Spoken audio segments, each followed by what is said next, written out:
Nicole here with Job Hunt Solutions, and in today's video we're going to look at how to turn an interview rejection into a networking opportunity. For those of you who may have been on interviews recently or in the past, you know that rejection can sometimes come with the territory. But as the saying goes, whenever a door closes, a window opens.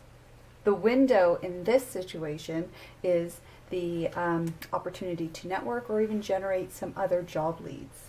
Now, there are a few key things that you can do to generate those job leads out of an interview rejection. So the first thing is to ask for feedback from the interviewer or whoever it is that has actually given you the rejection letter or given you a rejection call. In most cases, this person would be the recruiter, but sometimes it can be somebody from HR or the hiring manager themselves. Either way, it's still a best practice to ask for feedback. It's really only going to help you develop your interview skills and hopefully help you get better for the next time around.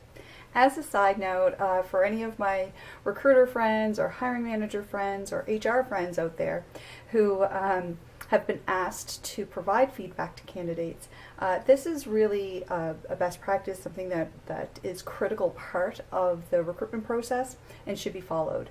Not only is it the right thing to do, but also it sort of reinforces the employee value or employer value proposition. So especially if part of the values of the organization is in developing its people, this is a great way to demonstrate how your organization does just that.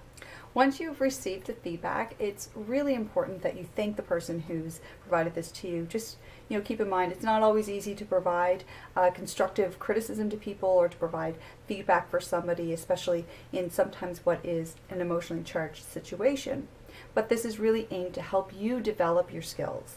In addition, you can always ask that person if they know of any other opportunities within their organization or any other opportunities within their network that you'd be really happy if they could keep you in mind for that.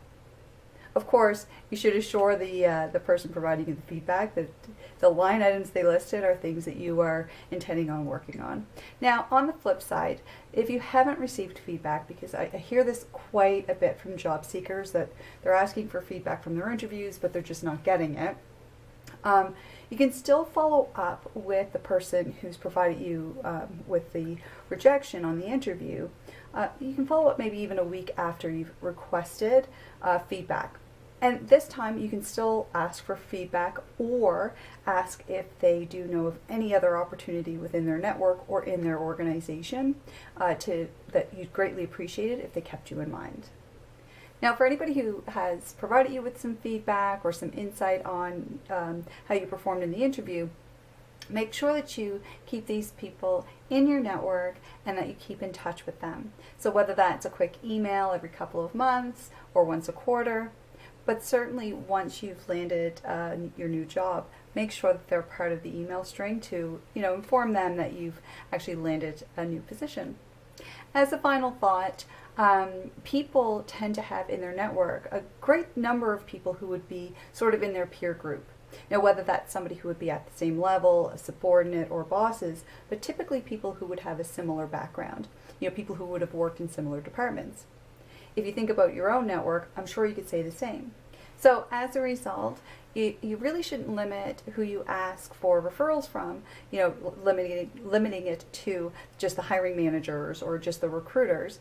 Really, anybody could be a lead to your next role. Thank you so much, guys, for watching. I hope you found this video helpful. If you did find it helpful, of course, please press like and subscribe to my channel. If you have any questions or comments, please feel free to leave them in the comment section below. Of course, if you have any video ideas, would like to collaborate, please feel free to reach out to me directly. I can be contacted by email, Facebook, Twitter, LinkedIn, whatever works for you. And for personalized advice, of course, come on over to my website. I'd be happy to help. Thanks so much for watching, and until next time, happy hunting!